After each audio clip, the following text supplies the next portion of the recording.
Hello မင်္ဂလာပါနော်ကျွန်တော်နှစ်ကစီလေးနဲ့55နောက်တွဲဖို့ရှေ့စီရီပြပါအောင်မယ်နော်နှစ်ကစီပါရဲ့နှစ်ကစီပါဒါထပ်ပန်ကစီရီပေါ့နော်အဲ့ဒါရှေ့ပရမကကရင်စပြရမယ်ပရမကတင်ငါခွဲလို့နောက်ပိတ်သုံးလို့တန်းတယ်ပေါ့ဗျာရန်တစ်နှစ်နှစ်3နှစ်4နှစ်5နှစ်6နှစ်မြောက်လို့လာလိုက်ရင်846လို့စောင်းထိုးတယ်846လို့စောင်းထိုးတယ်သူရှင်းနေမှာလဲ8နှစ်4လို့တက္ကစီသုံးလုံးတန်းတယ်ပေါ့ဗျာနှစ်ခွာထားတယ်ပေါ့နော်နှစ်8နှစ်4ခွေတယ်8နှစ်4စောင်းတက္ကစီသုံးလုံးတန်းတယ်ပေါ့နော်အဲ့ရမှာဒီ846ကိုပြန်သွားပြီ846ကရင်တဲ့သူနောက်နေ့မှာလည်း934ဆိုတဲ့ပေါင်းချင်းကိုပေါ့ဗျာနော်အဲ့ဒီနှစ်ထဲမှာတဲ့အောက်ကိုသွားလိုက်ရင်639ခွင်ဆိုတာရှိတယ်အဲ့639ခွင်ကသူ့ထွက်ဖို့အရေးဆိုရင်တဲ့ရှေ့မှာတဲ့သူရဲ့ရှေ့ဒီနှစ်3လို့တက်လိုက်ဗျာ639ခွင်တစ်နှစ်နှစ်3နှစ်လို့စောင်းတက်လိုက်ရင်တဲ့6ပရိတ်တဲ့သူ့ရှေ့မှာ3ပရိတ်သူ့အောက်မှာ2ပရိတ်3နှစ်6ဆိုပြီးတော့ခွေထားပြီးတော့သူ639ခွန်ထွက်မဲ့ချိန်မှာလည်းရှေ့မှာ1ပရိတ်တဲ့သူ့ရဲ့ထက်မှာ2ပရိတ်တဲ့3နှစ်လို့ခွေထားပါလေတဲ့နော်ဒီဒါပထမကတ်တာဒုတိယကတ်မှာလည်းတဲ့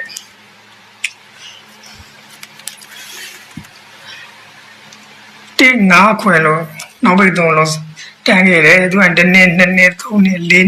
နှစ်6နှစ်မြောက်ဆင်းလာရင်846လို့စောင်းထိုးခဲ့တယ်846စောင်းထိုးရတယ်ရှေ့ဘက်မှာတဲ့ချိန်ကိုက်မှာပေါ့ဗျာ8နှစ်လို့ထက်စီ3လုံးတန်းတယ်ခွေတယ်8နှစ်လို့ခွေတယ်နှစ်ခွာတယ်ပေါ့ဗျာနော်အဲ့ဒီတက်က846ကိုပြန်သွားမယ်သူ့ရဲ့ထက်မှာတဲ့3က9ဖြစ်တယ်လို့3နှစ်ကလည်း9ဖြစ်တယ်အဲ့ဒီနှစ်ထဲမှာတော့ကိုသွားလိုက်မယ်တဲ့အဲ့ဒီနှစ်ထဲမှာတဲ့ခွင်336ဆိုတာအချိန်ကြီးထွက်ခဲ့တယ်အဲ့ခွင်336ကရင်1နှစ်2နှစ်3နှစ်လို့စောင်းတက်လိုက်မဆိုရင်တဲ့309ခွင်ဆိုတဲ့6ပရိတ်တဲ့သူရှိမှာတော့835ဆိုတဲ့3ပရိတ်အောက်မှာက309နှစ်ဆိုတဲ့2ပရိတ်3နှစ်6ဆိုပြီးတော့ခွေထားတယ်တဲ့သူကပြန်ပြီးတော့ကြောက်ကိုသွားမယ်ဆိုရင်ပြန်သွားမယ်ဆိုရင်ဒီမှာလဲခွင်336ရဲ့ရှိမှာ1ပရိတ်တဲ့သူရဲ့ထက်မှာ2ပရိတ်တဲ့3နှစ်ဆိုပြီးခွေထားခဲ့ပါတယ်တဲ့နော်အဲ့ခွေထားခဲ့တာအခုထွက်ပင်ချိန်ကိုပြန်သွားမှာပေါ့နော်ထွက်ပင်ချိန်ကိုသွားမှာထွက်ပင်ချိန်မှာဒီမှာပေါင်းချင်းကို3ပရိတ်ခံထားတယ်ဒီ33ခွင်လို့3ပရိတ်ခံထားတယ်ပေါ့ဗျာပြီးခဲ့တဲ့ဘက်ကကျွန်တော်73ပရိတ်ဒီ33ခွင်လေးကိုမာပြခဲ့တယ်ပေါ့ဗျာနော်ဒီမှာပြခဲ့တယ်ဒါပေမဲ့ဒီမှာတော့33ခွင်လို့မထွက်ဘဲနဲ့183လို့ပဲ3ပရိတ်ပဲ73ပရိတ်ပဲထွက်သွားတယ်နော်ရှေ့မှာ34နှစ်လို့စောင်းထိုးပြီးတော့3ပရိတ်ထွက်သွားတယ်သူရဲ့အောက်မှာလာမဲ့ကဏ္ဍဒီဒီမှာပေါ့အဲ့ကဏ္ဍဒီတဲ့အရင်ကွက်ရှို့ရင်ပြလိုက်မှာပဲဗျာနော်အဲ့ကဏ္ဍကွက်ရှို့ဒီမှာ3လို့စောင်းထိုးတယ်3လို့နောက်ပိတ်3လုံးစောင်းထိုးတယ်1နှစ်2နှစ်3နှစ်4နှစ်5နှစ်6နှစ်မြောက်လို့ဆင်းရင်ခွင်3လို့လို့အလဲ3လို့ခါ3လို့ထည့်တယ်ခါ3လို့ထည့်တာရင်ပေါ့အထက်ကိုသွားလိုက်မယ်1နှစ်2နှစ်3နှစ်4နှစ်အထက်မှာ393ဆိုပြီးတော့ခွေထားတယ်ခွေထားရင်အောက်ကိုဆင်းလိုက်မယ်1နှစ်တစ်ချိန်2ချိန်3ချိန်4ချိန်5ချိန်6ချိန်9ချိန်ပေါ့ဗျာ10နှစ်5လို့ခွန်3ရဲ့နောက်2နှစ်ကျော်မှာ10နှစ်5လို့လာပြီးစောင်းထိုးတယ်အဲ့စောင်းထိုးတယ်ဖြစ်စဉ်ရဲ့ဒီရဂျားထဲမှာရှိတဲ့ပြာရောင်လေး455ဆိုတဲ့ကဏ္ဍကတဲ့ဒီ846ရဲ့ဒီမြင်းကုံမှာလာပြီးတော့455လို့လာထည့်တယ်ဒီထွက်ပင်ကဲပေါ့ဗျာအဲ့ထွက်ပင်ကဲမှာတဲ့3နှစ်3လို့နောက်ပိတ်3လုံးစောင်းထိုးတယ်သူက1နှစ်2နှစ်3နှစ်4နှစ်5နှစ်6နှစ်လို့ဆင်းလိုက်ရင်ခွင်3ဆိုကား3လုံးထည့်ခဲ့တယ်အဲ့ခါ3လုံးထည့်တာ1နှစ်2နှစ်3နှစ်4နှစ်လို့စောင်းတက်ပြီးတော့ထက်တပင်တက်လိုက်ရင်နဲ့393ဆိုပြီးတော့ခွေထားတာရှိတယ်အဲ့ရန်1နှစ်2နှစ်တစ်ချိန်2ချိန်3ချိန်4ချိန်5ချိန်6ချိန်9ချိန်လို့ရှင်းလိုက်ရင်10နှစ်5လို့စောင်းထိုးခဲ့တယ် ရှစ်နှစ်ငါစောင်းထိုးတဲ့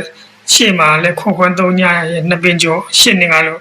အဲဒီစောင်းထိုးတာပေါ့နော်အဲဒီခေတ္တရာတဲ့ဒီအပြာရော954ကိုတဲ့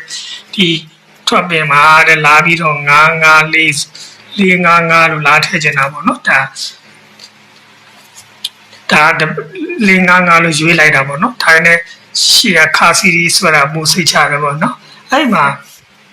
ဒီပန်းရောင်နဲ့ဒီအပြာရောင်လေးရာဒီမှာက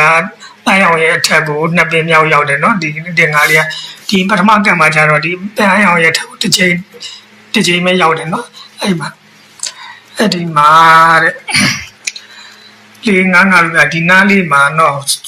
အထောင်ဒီနားလေးမှာလေးလဲပြလိုက်မှာပေါ့နော်ဒီမှာ55ဘူး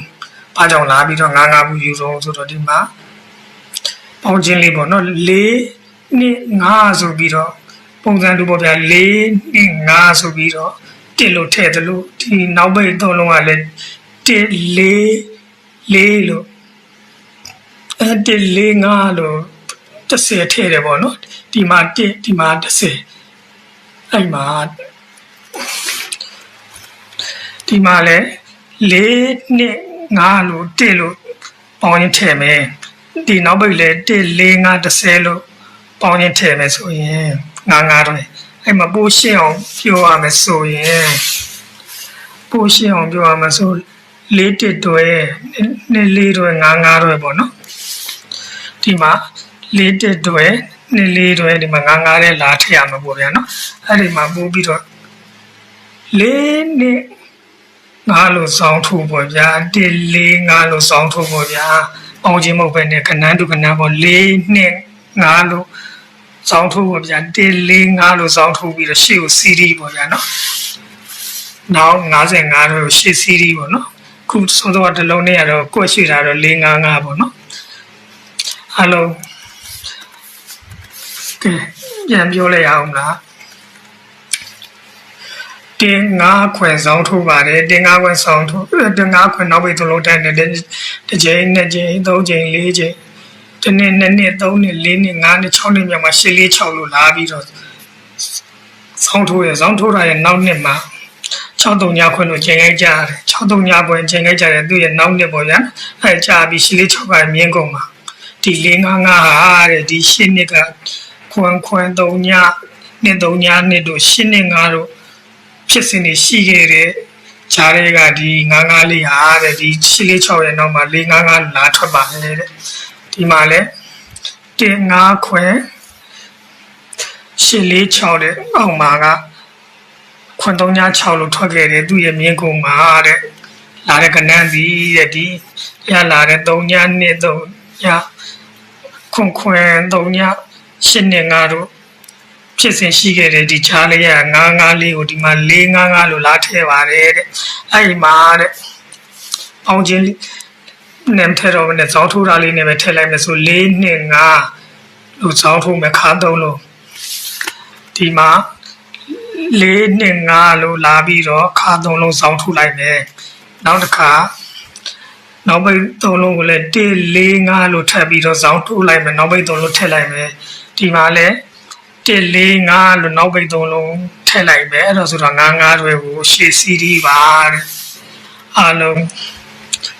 တစ်လုံးနဲ့ကတော့455ပေါ့နော်ကွက်ရွှေကျန်တဲ့ဥစ္စာကတော့ရှေ့စီရီပါနော်အားလုံးခံကောင်းကြပါစေနော်အ